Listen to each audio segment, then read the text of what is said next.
Ang kwentong ito ay nangyari sa taong 1938. Lugar ng Lingig, Surigao del Sur. Sa mga panahong ito ay nasa edad 25 na itong si Eman. Sa kanilang lugar, siya ang bukod-tangi kung ikukumpara sa mga kaedad nito dahil sa angking tangkad at labis na kalakihan ng katawan.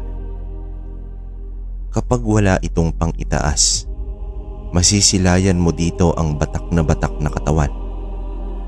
Animoy nagkukumpulang mga bato ang laman nito. Hindi kasi ordinaryong tao si Eman, bagamat purong tao ang kanyang ina na si Esther. Purong engkanto naman ang kanyang ama na itago natin sa pangalang si Busilak. Ito ay ang tinatawag na engkantong mahumanay. Sa labis na pagmamahal ni Busilak sa taong si Esther, ay nagawa nitong suwayin ang batas ng kanilang kaharian. Bilang kapalit ng kanyang buhay ay ang buhay ng kanyang anak na si Eman. Ipinanganak na malusog at maayos, subalit binigyan ito ng sumpa. Magtataglay ang bata ng kapangyarihang mapanira. Nasa pagkatao ni Eman ang elemento ng apoy.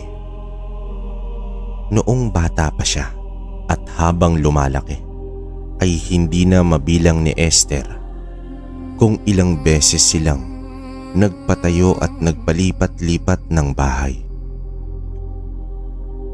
Dahil di umano, lagi itong nasusunog ni Eman.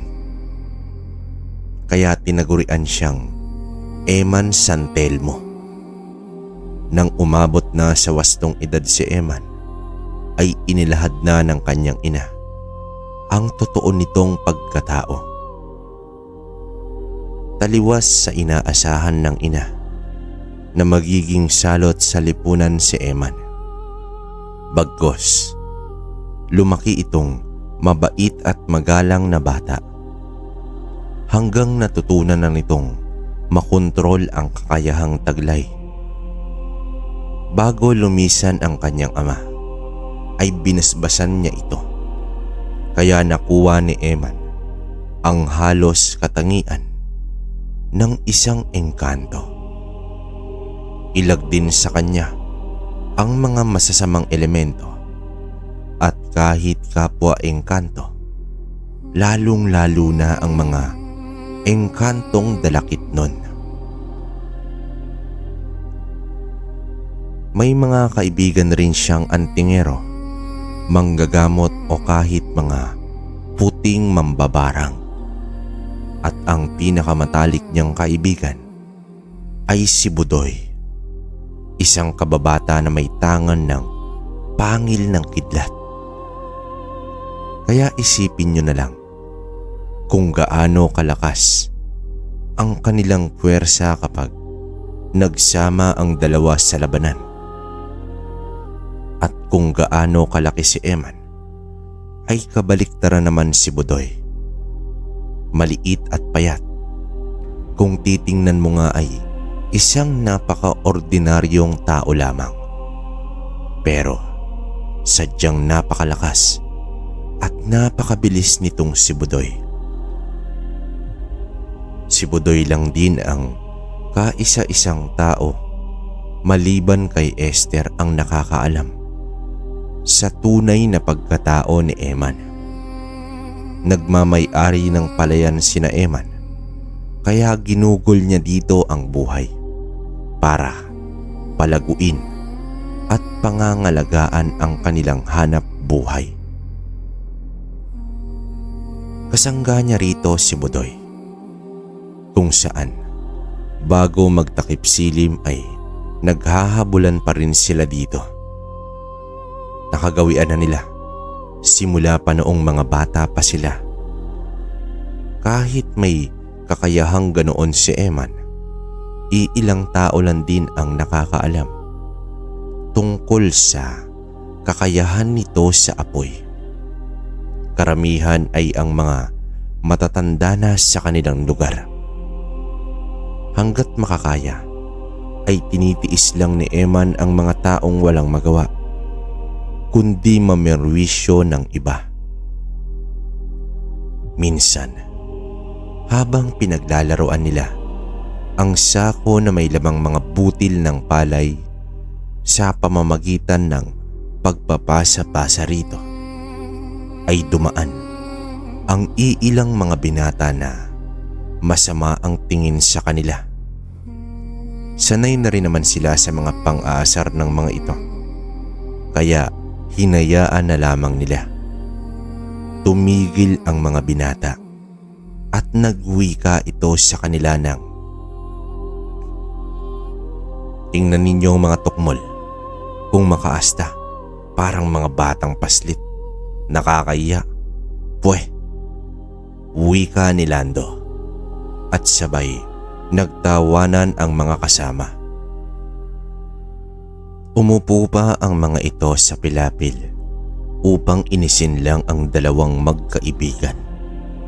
Ilang saglit pa ay kumuha ng posporo si Lando upang sindihan ang tabakong nasa bibig.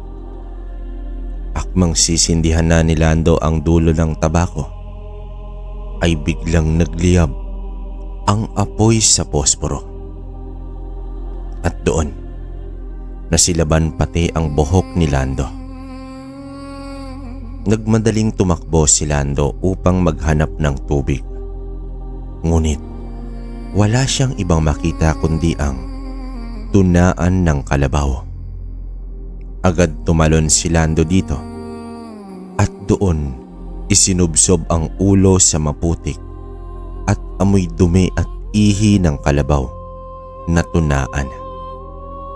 Kaya naman pinagtawanan siya ng mga kaibigan nito. Pasikretong tumawa naman sina Budoy at Eman at tuluyan na ring umalis sa lugar.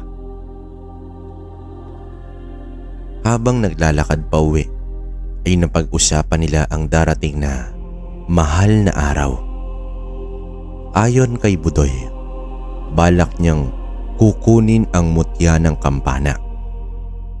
Ilang taon na rin kasi niya itong pinagmamasdan at naeengganyo siya na makuha ang taglay nito. Gayunpaman, tutulong si Eman sa pagkuha nito, ngunit pinigilan siya ni Budoy. Nais niya itong makuha na mag-isa. Hindi nilang nagpumilit pa ang binata dahil kilala niya si Budoy. Kapag sinabi nitong kaya niya talaga. Samantala, tinanong naman siya ni Budoy kung wala ba siyang kukunin na mutya. Gaya ng dati, umiling si Eman. Para sa kanya, sapat na ang kapangyarihan na meron siya. Ilang beses na rin niya itong napatunayan sa mga naranasang labanan.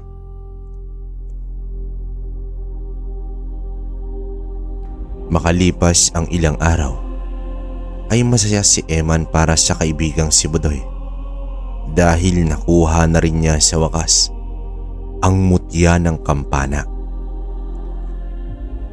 Ikwinento din ito ang katakot-takot na mga nilalang na nag-aabang din sa mutya. Sa awa ng Diyos ay nalagpasan naman ito ang pagsubok sa araw ng pagkabuhay. Sa mismong umaga nito ay nabulabog ang baryo dahil sa balitang may nawawalang bangkay. Isa sa mga kapitbahay nila ang namatayan at inilibing bago pa ang linggo ng mahal na araw. Nais sanang dalawin ni Aling Marta ang puntod ng asawa. Laking gulat niya na buwal ang mga lupang itinambak sa kabaong ng kanyang asawa. Animoy may kumuha sa bangkay nito upang mapatunayan ay hinukay ng iilang kalalakihan ang puntod. Natagpuan nilang sira na ang kabaong at wala na doon ang bangkay ng asawa. Isa lang ang pumasok sa isipan ng mga nakasaksing taga-baryo. Isang aswang ang may gawa nito. Aswang na kung tawagin ay balbal. Ang balbal lang naman ang kilalang nangunguha ng bangkay upang kainin. Subalit ayon sa manggagamot, kung balbal ang kumuha, dapat sa gabi mismo ng libing nila kinuha ang bangkay. At isa pa, hindi nagiiwan ng bakas ang balbal kapag kumukuha ng bangkay. Pilit pa rin iyon ibinabalik sa dating itsura, ang puntod na pinagkukunan, upang hindi magdulot ng kaguluhan at magiging dahilan pa ito sa digmaan sa pagitan nila at ng mga tao. Ang karamihan sa taga-baryo ay nanindigan na ang pesting mga balbal ang kumuha sa bangkay. Kaya napagkasunduan nila na dapat may magsalitan ng pagronda sa sementeryo upang mapangalagaan ang mga namayapa na. Sa gabing mismong iyon ay nagtalaga ng iilang katao ang magsasalitan, subalit may iilan na pumalag hanggang saan ba ang pagroronda at baka mapahamak pa ang mga taong gagawa nito. Habang naghahanap pa ng solusyon ay pansamantalang pagroronda muna ang gagawin. Si Eman at Budoy ay nakamasid na rin sa paligid ng sementeryo. Subalit pati si Eman na napakalakas ng pakiramdam sa mga nilalang ng dilim ay wala man lang madama kahit amoy man lang ng isang balbal. Sa ilang gabing pagroronda ay wala talagang mahagilap na balbal ang dalawa. Kaya tumigil muna sila. Makalipas ang isang linggo, tumambad sa taga-baryo ang 4 na kalalakihang rumoronda nitong gabi na natagpuan na lamang kinaumagahan na wala ng buhay at may mga kagat sa leeg. At may isang puntod na naman ang tuluyang nabuwal. Napaisip na ng gusto ang mga tao kung anong uri na ng nilalang ang sumasalakay at wala man lang itong bakas. Nakaramdam na rin ng inis itong si Eman dahil pakiramdam niya na paglalaroan siya. Kinagabihan mismo sa araw na iyon ay masugid niyang binaybay ang mga posibleng lugar na pagtataguan ng misteryosong nilalang hanggang sa makaabot siya sa gilid ng ilog. Umupo ito sa isang bato at humingi ng tulong sa kanyang ama. Ama kong Busilak, bigyan niyo po ko ng kaliwanagan upang malaman at matuntun ko ang nilalang na sumasalakay ng palihim sa baryong ito. Wika dito ni Eman. Makalipas ang ilang minuto, akmang tatayo na sana ito.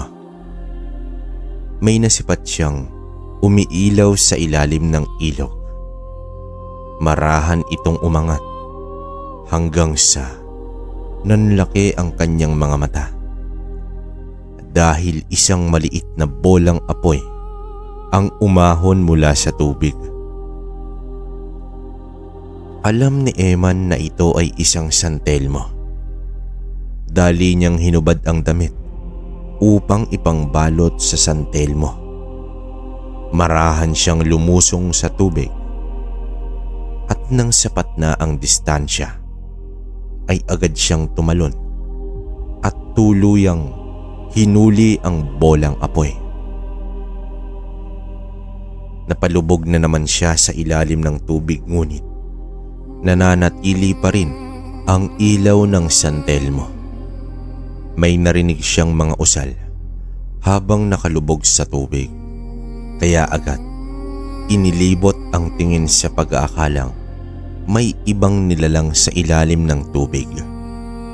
Subalit, napagtanto niya na nagmumula ang boses sa mismong utak niya. Agarang umahon ang binata at nagpunta agad sa gilid ng ilog. Ngunit patuloy pa rin niyang naririnig ang mga usal habang umiilaw pa ang San Telmo at pilit kumakawala sa kanyang kamay. Sinubukan niyang bigkasin ang mga usal na kanyang naririnig. Pansin niya ang unti-unting paghina ng apoy hanggang sa tuluyan itong namatay. Sa pagbuklat niya ng damit na nakabalot dito, bumungad sa kanya ang isang bilog na mula sa kulay pula ay dahan-dahan itong naging kulay puti. Sa gabing iyon, imbes na masamang nilalang ang hinahanap, isang mutya ang natagpuan at nakuha ni Eman. Makalipas ang ilang araw, ginanap ang pagpupulong ng mga antingero, manggagamot at sa may alam sa lihim na karunungan. Nagwika ang isang albularyo na si Mang Simon ng, "Sana hindi totoo ang tsorya ko tungkol sa nilalang na umaatake ng palihim, dahil hindi basta-bastang kalaban ito."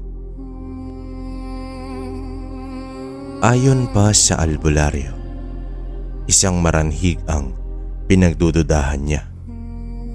Isang uri ng aswang na nagmula sa isang patay na tao, bumangon at maghahasik ng lagim. Hindi ito ang tipikal na aswang na pinupuntirya ang puso at atay, buntis, sanggol sa sinapupunan at dugo, kundi isa itong aswang na walang ibang nais kundi ang pumatay, na alinsunod sa utos sa sino mang kumokontrol dito. Dahil ang aswang na ito ay walang kakayahang mag-isip, pahirapan din ang pagpatay sa aswang na ito dahil isa na rin itong patay. At isa pang problema, walang nakakaalam kung sino at ano ang nagpapakilos sa mga maranhig. Naging palaisipan tuloy ni Eman kung papaano papatayin ang isang patay na. Nang matapos ang pagpupulong, ay nilapitan ng binata si Mang Simon. Nais niyang makipag-usap dito ng masinsinan patungkol sa sinasabi nitong uri ng aswang. Ito pa lang kasi ang unang beses na may posibleng pag-atake ng maranhig. Gayunpaman, sumama si Eman sa albularyo. Habang naglalakad ay nag-umpisang magtanong ang binata tungkol sa maranhig. Maaring isang manggagaway ang nagpabangon sa maranhig, kaya hindi pwedeng pag-usapan. Posibleng may mga tenga at mata sa paligid natin, kaya mas mabuting sa bahay ko na lang ito pag-usapan. Tugon dito ng albularyo. Matapos magtimpla ng kape ang matanda, ay nag-umpisa na ang kanilang pag-uusap. Ayon dito, sa lahat ng aswang, ang maranhig ang napakahirap kitlan ng buhay. Dahil nga sa wala na itong buhay, walang kaluluwa at hindi nakakaramdam ng sakit. Ang pinakamabisang paraan ay ang pag-agnas sa katawan nito sa pamamagitan ng apoy. Alam ni Simon ang kakayahang magmanipula ni Eman ng apoy. Subalit, hindi nito sigurado kung sasapat ba ang ordinaryong apoy upang agnasin ang katawan ng nilalang. Ito ang unang beses na makaharap si Eman. Sa sandaling ito ay marahang ipinagtapat ni Eman ang tungkol sa mutya ng San Telmo. Napangiti na lamang ang matanda dahil sa ngayon mapatotohanan na talaga ang bansag ng binata bilang si Eman San Telmo. Ibinahagi naman ni Mang Simon ang mga nalalaman niya sa mutya ng San Telmo. Kinagabihan, nagpunta si Eman sa bahay nila Budoy. Doon nagkwentuhan ang dalawa sa bakuran habang nagpapaningas ng apoy. "Oh, akala ko ba hindi mo na kailangan ng mutya?" Sambit dito ni Budoy. "Ewan ko ba, nasa harapan ko na kasi. Isang pambihirang pagkakataon na makakita ng San Telmo." Tugon naman ni Eman. Umabot ng 9:00 ng gabi ang kanilang pag-uusap, kaya nagpaalam na ang binata sa kaibigan. Habang naglalakad itong si Eman, may nasisipat siyang tao na gumagapang sa lupa. Dahil madilim, inaninag niya ng gusto ang ginagawa ng tao.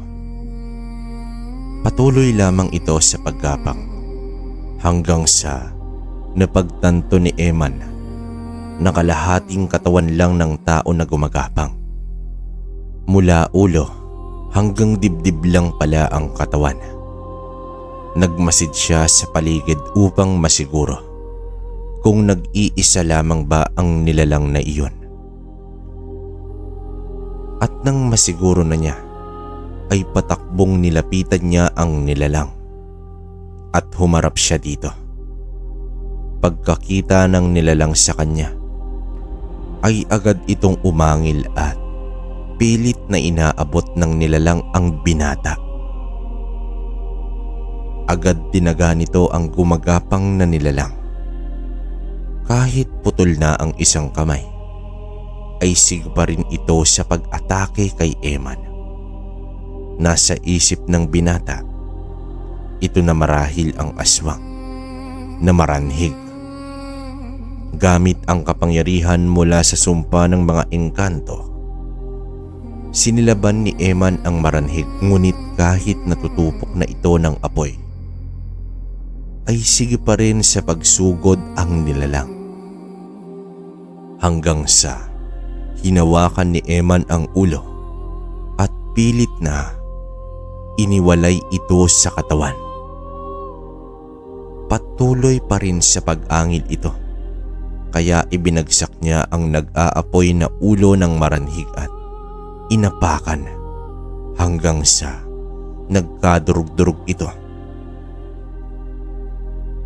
Ang katawan naman na nagliliyap ay patuloy sa pagkilos at kung saan-saan nga ito nakapunta. Sinundan lang ito ni Eman at inobserbahan kung ang ibang uri ng aswang ay agarang namamatay kapag wala na itong ulo. Iba ang maranhig, hanggang sa unti-unti nang naagnas at naging abo ang katawan. Napailing na lamang ang binata sa kakaibang katangian ng aswang na iyon. Nang malapit na siya sa bahay ay nasipat naman niya ang ina na nasa balkonahe. Nakatayo ito at nakapanay tingin sa daanan. Alam niya na hinihintay siya nito.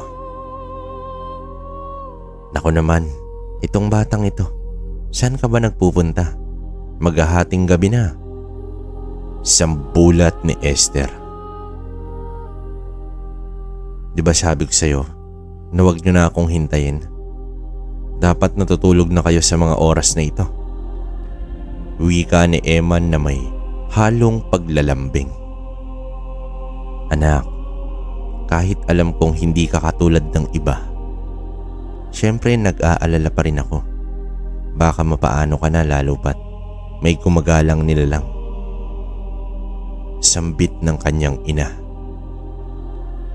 Huwag mo na isipin yon, inay. Halika na, matulog na po kayo. Marahan na sinamahan ng ina sa kwarto upang makapagpahinga na. Nang mapag-isa na ang binata sa kanyang silid, ay hindi nito maiwasan na mag-alala sa kaligtasan ng kanyang ina. Silang dalawa lang kasi ang nakatira sa bahay. Bagamat babae at ordinaryong tao lamang si Esther, ay nakikipagtuos din ito sa mga aswang. Pero hindi pwedeng baguhin ng tapang ang katotohanan na isa pa rin itong ordinaryong tao. Kinabukasan, habang nag-agahan ay kinausap ni Eman ang ina. Nais nitong doon muna tumira sa pamilya ni Budoy. Mas maganda doon para may makakasama siya. Pumalag naman si Esther dahil nakakahiya na makitira sa iba. Kaya naman daw niyang protektahan ang sarili. Nagdiskusyon pa ang mag-ina hanggang sa sumuko na lamang si Eman. Kaya ang ginawa nito, nakiusap siya sa mga kaibigang tamawo na bantayan ang ina kapag wala siya sa bahay, lalo na tuwing gabi. Nagpunta na sa palayan si Eman upang tingnan kung maayos lang ba ang mga pananim. Habang nakaupo siya sa mga dayami, ay nakita niyang paparating si Budoy. Kinawayan niya ito at patakbong lumapit sa kanya. Tumabi si Budoy at batid nito ang malungkot na mukha ni Eman. Inilahad ni Eman ang tungkol sa maranhig, subalit nag-aalala siya sa kanyang ina. Habang nagkwekwentuhan ang magkaibigan, ay may nasipat na tao si Eman sa dulo ng palayan. Agad naman itong nagtago sa talahiban. Buboy, sandali. May tao sa banda ron. Itinuro ang talahiban. Tumingin si Buboy. At kahit wala siyang nakita, ay naniniwala siya sa kaibigan. Baka yung mga pasaway na naman yan. Hayaan mo na. Tugon dito ni Buboy. Tumayo ang dalawa. At paalis na sana sila nang makita nila si Aling Bebang na tumatakbo. Nang makalapit ito sa kanila, ay ibinalita na ang buong pamilya ni Mang Delfin ay pinatay. Agad sumugod ang dalawa sa bahay nito. Naabutan nila ang mga taong nakikiosyoso sa pangyayari. Kitang-kita ni Eman ang kalunos-lunos na sitwasyon ng buong mag-anak. Lahat ito ay may kagat sa leeg. Halata din kay Mang Delfin na nakikipaglaban ito bago mapatay. Tumunog ang ngipin ni Eman sa galit. Nagpaalam muna si Eman sa kaibigan. May kikitain lang siya. Agad nagtungo si Eman sa gubat, kung saan doon niya mahanap ang mga kaibigang engkanto na kung tawagin ay lambana. Konting description lang mga kabaryo. Ang lambana ay mga maliliit na lumilipad na nilalang na may pakpak ng tutobe o paru-paro. May kapangyarihan silang magpalit anyo na singlaki at wangis tao. Kapag anyong tao, pansamantalang nawawala ang kanilang pakpak dahil sa taglay nilang ganda, mapababae man o lalaking lambana. Kadalasang napagkakamalang diwata ang mga lambana. Sila ay abay ng mataas na uri ng diwata. Pinakiusapan ni Eman ang mga ito na hanapin ang nilalang na nagpapalaganap ng mga maranhig sa baryo.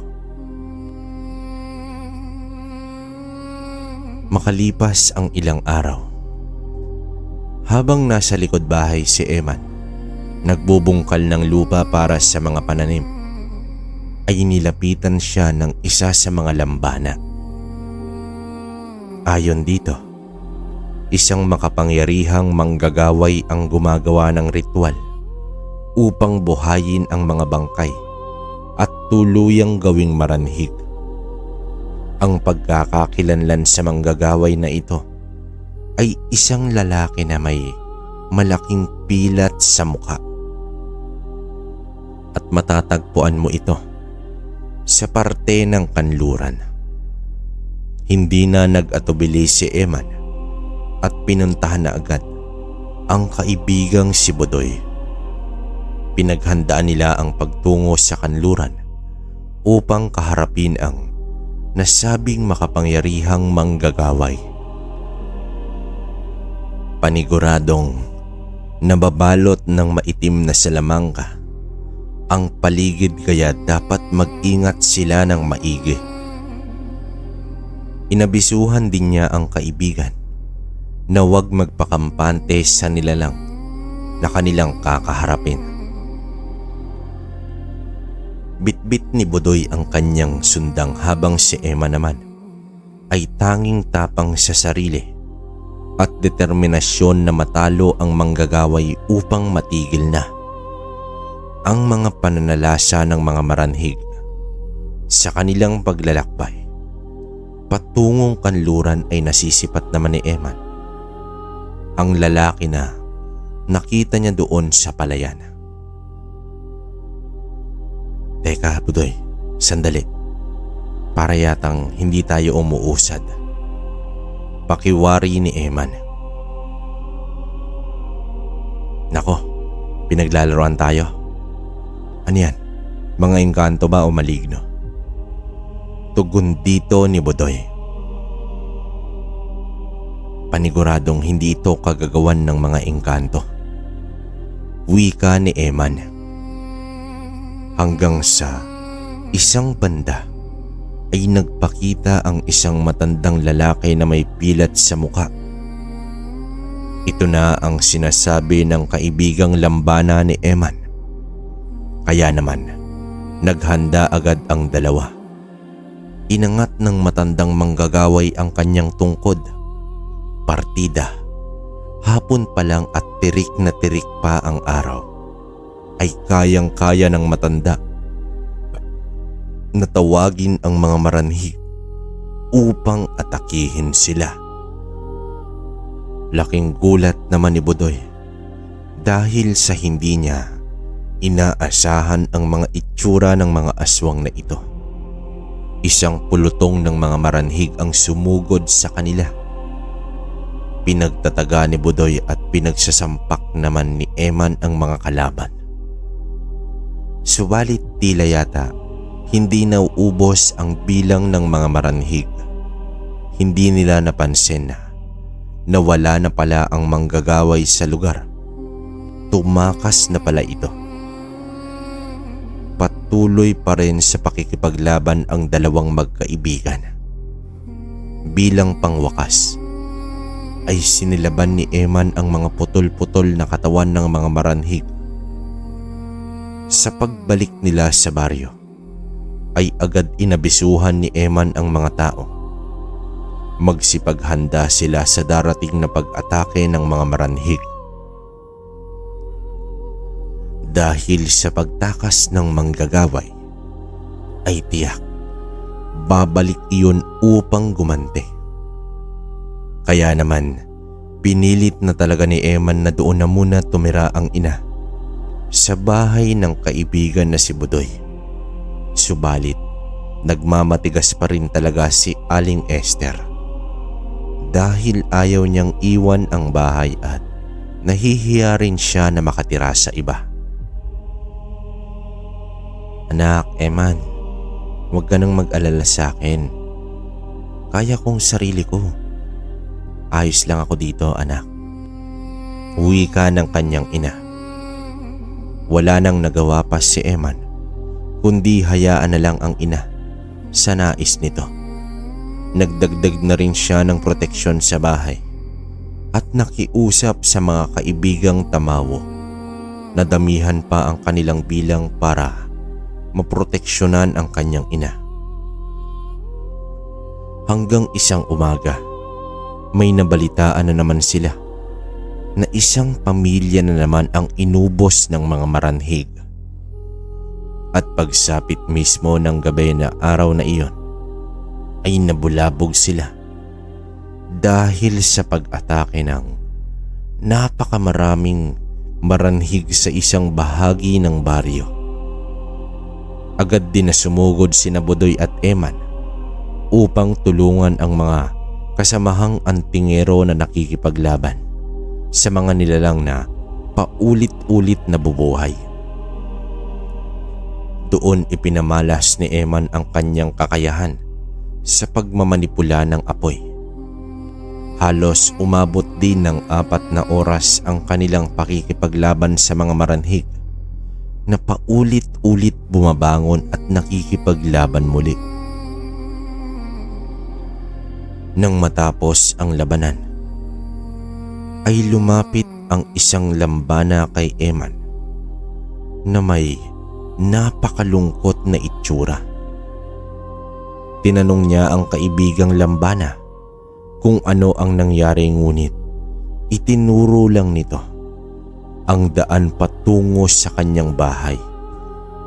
Biglang nag-iba ang pakiramdam ni Eman. Kumakabog ang kanyang dibdib ng sobrang lakas. Hindi malaman kung ano ang sasabihin. Nakita naman siya ng kaibigang si Budoy, kaya naman sumunod rin ito sa kanya. At sa pagdating ni Eman sa kanilang bahay, nakita niya ang iilang tamawo na wala ng buhay. Matapos nasilayan ang mga namatay na tamawo, ay unti-unti naman itong naglaho. Ngunit nag-iba na talaga ang pakiramdam ni Eman dahil walang ina ang sumasalubong sa kanya. Pagpanhik ni Eman sa loob ng kanilang bahay, nakita na lang niya na nakabulagta na sa sahig ang pinakamamahal niyang ina. Napaluhod na lamang si Eman sa sahig at doon bumuhos ang napakaraming luha. Ilang sandali pa, sumigaw ng malakas si Eman na puno ng paghihinagpis habang kinakantong ang wala ng buhay na ina. Sinisi naman niya ang sarili kung bakit ito nangyari sa kanyang ina. Nakatayo lang sa pinto ang kaibigang si Budoy habang pinagmamasdan ang kawawang kaibigan at ang kalunos-lunos na dinanas ng kanyang ina. Tumayo si Eman at tumigil sa pag-iyak. Nakayuko lamang ito papalabas sa pinto. Balak sanang tapikin sa balikat ni Budoy ang kaibigan bilang pagpapakita ng pakikiramay dito, subalit nagulat na lang ang kaibigan dahil ang katawan ni Eman ay napakainit. Naglakad ang binata palabas ng bahay at nagpunta sa bakuran. Habang pinagmamasdan ni Budoy ang kaibigan, Nasisipat niya na may tila bumabalot na apoy sa buong katawan ng kaibigan. Kulay pula, ngunit ilang sandali pa ang kulay pulang apoy ay nagiging kulay asul. Ang kulay asul na apoy ay ang pinakamainit na estado ng isang apoy. Nagliliyab na ang kaibigan at kahit nasa loob ito ng bahay si Budoy ay nararamdaman niya ang init na nagmumula sa kaibigan niya. Ilang sandali pa ay dumating na ang mga antingero na pinaghahabol ng napakaraming maranhig. Kasunod nito ay ang manggagaway. Nakangisi na parang demonyo ang kalaban na nakatingin sa nakayuko pa ring si Eman. Nagpatuloy ang labanan ng mga antingero laban sa mga maranhig. Tumulong na rin si Budoy sa pakikipaglaban dito. Gamit ang tangan niyang mutya ng pangil ng kidlat at sa bawat maranhig na sumusugod sa nakatayong si Eman ay agad natutupok at naaagnas. Makalipas ang ilang minuto, umangat na ang mukha ni Eman. Dumilat na rin ang kanyang mga mata. Mga matang nag-aapoy sa galit. Agad sumugod si Eman sa kalaban habang gamit naman ng manggagaway ang tungkod at nakipagbuno ito sa binata. Walang binatbat ang kalaban sa lakas at bilis ni Eman, subalit gumagamit ito ng itim na salamangka para labanan ang binata. Hanggang dyan lang ba ang kaya mo? Isinumpang engkanto. Sambit dito ng manggagaway. Napakunot naman ang noo ni Eman kung bakit ito nasabi ng manggagaway. Kaya nagtanong siya rito. At tanging pagtawa lang ang isinagot ng kalaban. Marahang iniangat ni Eman ang kanang kamay hanggang sa may namuong bolang apoy. Nanlaki ang mga mata ng manggagaway dahil ang nakita nito ay hindi na ang sumpang apoy, kundi apoy na nagmumula na sa San Telmo. Biglang nawala si Eman at biglang lumitaw sa harapan mismo ng manggagaway.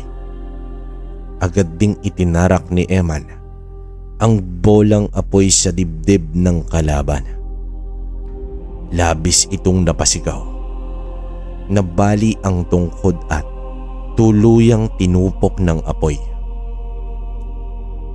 Kasabay sa pagkawasak ng manggagaway ay ang pagkaagnas rin ng mga maranhig. Natumba rin si Eman at tila nawalan ng malay. Nang magising ito, napakataas na ng araw at mag-isa lamang siya sa kwarto, ngunit naririnig niya ang mga nag-uusap sa labas. Tumayo si Eman at nagtungo sa labas. Nagulat naman ang mga kasama sa biglang pagsulpot nito sa kanilang likuran. Aba, gising ka na pala, Eman. Nakangiting sambit ni Budoy sabay yakap sa kaibigan. Naroon din ang mga antingero. Napangiti naman si Eman dahil kumpleto sila at ang ibig sabihin ay walang nasawi sa labanan. Pinaupo nila si Eman na pag-alaman niya na si Budoy ang nag-aalaga habang tulog pa ito. Laking pasasalamat naman ni Eman sa kaibigan. Hoy, hindi birong alaga ng taong hindi mo alam kung kailan magigising. Sambit dito ni Budoy. Bakit? Ilang oras ba akong nakatulog? Takang tanong ni Eman. Ayon sa mga kasama, 2 linggong tulog ang binata. Mabuti na lang ay sinigurado sa kanila ni Mang Simon na natutulog lang si Eman. Kung hindi, baka kung ano na ang iisipin nila. Lumipas ang ilang araw. Medyo humupa na rin ang kalungkutan ni Eman sa pagkawala ng kanyang ina. Mabuti na lang dahil may mga kaibigan siya na palagi siyang sinasamahan. Lalong-lalo na itong si Budoy. Paminsan-minsan ay sa bahay ni Eman natutulog si Budoy hanggang isang gabi. Nagising si Eman dahil naging maalinsangan ang paligid. Kahit ilang metro pa ang layo ng aswang, ay naaamoy at nararamdaman na ito ng binata. Marahan niyang ginising si Budoy na nasa tabi lamang. Agad bumangon ang kaibigan at kinuha ang itak sa ilalim ng higaan. Sumilip si Eman sa siwang. May 2 kubot ang umaaligid. Hanggang humaba na ang buhok ng isang kubot. Pumapalibot ito sa buong bahay. At nang mabalot na ng husto, ay lumapit na sa bintana ang kubot. Subalit akmang bubuksan na ang bintana, ay agad gumapang ng mabilis ang apoy sa buhok nito. Napasigaw ang kubot at tuluyang napaatras. Biglang lumabas si Eman at sinakal ang kubot hanggang sa nagliyab ang buong katawan ng binata at tuluyang natupok ang kubot. Dahil sa nasilayan, tumakas na lang ang isa pang kubot. Subalit, sinalubong ito ng sapak ni Budoy at napasubsob sa lupa ang kalaban. Tumayo ito at sumugod kay Budoy. Itinuro ni Budoy ang langit at inihampas sa kubot ang isang nagliliwanag na kidlat. At doon, sumabog ang mapangahas na aswang. Makalipas ang ilang buwan, sumapit na ang kapistahan sa bayan. Ngunit hindi nakalagpas kay Eman ang 4 na kalalakihang manlalason. Akmang susubo na sana si Budoy ng pagkain, ay sinuntok ni Eman ang hita nito. Magkatabi kasi sila sa upuan habang nasa mesa. Namilipit si Budoy sa sakit. Nang tiningnan niya si Eman ay nakatingin ito sa katapat na kalalakihan. Agad tumayo ang mga ito. Tumayo na rin ang 2 at sinundan ang mga kalalakihan. Mabilis ang lakad ng mga ito at nagtungo sa kakawiyan. Bandang 5:00 na ng hapon iyon. Nang tuluyang makapasok sa gubat ay biglang humarang si Budoy sa mga ito. Pinagtawanan pa nila ang patpati na binata. Subalit nang titigan sila ni Budoy, ay biglang nag-iba ang ihip ng hangin. Mas dumilim pa ang paligid at nag-umpisang kumulog. Tumingin-tingin ang mga kalalakihan sa paligid hanggang sa may nasilayan silang mga kuryente na dumadaloy sa paligid. Napatakbo ang mga ito habang si Eman ay nakakubli lamang. Bumuo siya ng 4 na bolang apoy at agad pinasunod sa mga manlalason.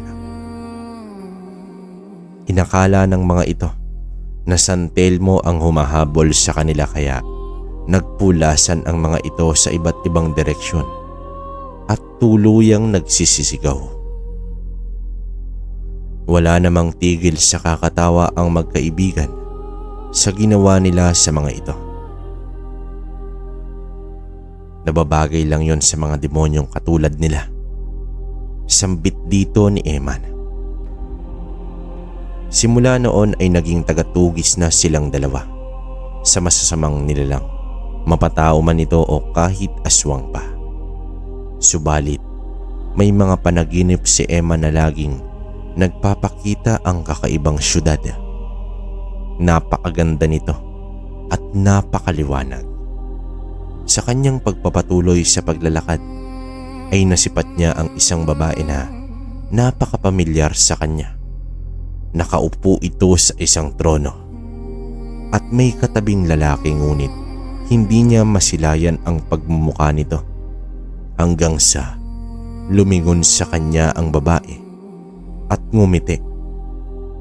Nagulat ang binata dahil ang babaeng iyon ay kanya palang ina, at agad na pabalikwas si Eman sa pagkakatulog. Halos ganoon na eksena ang paulit-ulit na nangyayari sa kanyang panaginip, hanggang sa sumapit ang gapasan. Kung dati ang ina niya ang namamahala sa mga gumagapas sa kanilang palayan, ngayon ay mag-isa na lamang si Eman. Kahit nariyan pa ang presensya ng mga kaibigan ay tila may kulang pa rin. Tulala at nakaupo lamang si Eman habang sa may nag-abot sa kanya ng tubig. Hindi mawari ni Eman kung bakit niya iyon ininom. Nawalan siya ng malay, at sa paggising niya ay nakatali na siya sa mga kawayan. May humarap sa kanyang isang matandang lalaki at nagpakilalang si Armando. "Kamusta ka na, antingero? Maaari ko bang malaman ang tangan mo?" Wika ni Armando. Nang tingnan niya ang dibdib ay wala na ang kwintas kung saan naroon ang mutya ng San Telmo. Tumawa ang mga taong naroon hanggang sa inangat ni Armando ang kwintas ng binata. "Mutya ng San Telmo. Paano na yan? Wala na sa'yo to. Di ba apoy ang kapangyarihan nito? Apoy na pumaslang sa kapatid ko." Sambit dito ni Armando. Nalaman ni Eman ang katotohanan sa inilahad ni Armando. Magkapatid pala sila ng manggagaway na minsan niyang tinalo. Ngayon ay ang oras ng paghihiganti. Si Armando mismo ang nagbuhos ng langis sa mga tangkay ng kahoy na pinatungan ni Eman. Hindi malaman ni Eman kung bakit hindi niya kayang wasakin ang baging na nakatali sa kanyang mga kamay. Balak din ni Armando na sunugin si Eman ng buhay. Sa wakas, may paghihiganti ko na rin ang aking kapatid. Ipapalasap ko sa iyo ang ginawa mo sa kanya. Tugon dito ni Armando, hanggang sa sinilaban na nito ang mga tangkay at agarang gumapang ang apoy sa paanan ni Eman. Subalit, imbis na magsisisigaw si Eman, ngumisi lamang ito at nagwika na, "Alam mo ba kung anong bansag sa akin? Eman. Eman San Telmo." Nanlaki ang mga mata sa mga nakasaksi, lalong-lalo na si Armando. Dahil sa nasunog na ang baging ay nakakalas na sa pagkakatali si Eman. Tumayo ito ng tuwid at sa isang hampas ng kanyang kamay ay lumipat ang apoy sa mga tao maliban kay Armando. Habang hindi makagalaw si Armando, ay inilahad nito ang sumpa na ibinigay sa kanya ng mga engkanto. Ang sumpa ng apoy. Bumaba si Eman at lumapit kay Armando. Hinawakan nito ang ulo at sabay silang nagliyab ni Armando. Sumigaw sa sakit ang matanda, ngunit hindi binitawan ni Eman si Armando hanggang sa tuluyang natupok ng apoy. Gayon din ang nangyari sa mga alipores ng matanda. Iniwan ni Eman ang lugar na natutupok sa apoy, pati ang malalaking bahay nito.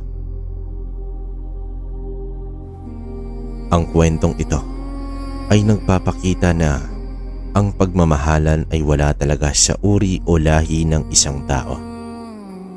Ipinapakita rin dito na wala sa pagiging magkadugo ang pamilya. Matatagpuan mo ito sa mga taong tunay na nagmamahal at nagmamalasakit sa inyo. Kabaryo, hanggang dito na lang ang kwento. Naway may napulot kayong aral sa kwento ni Emon.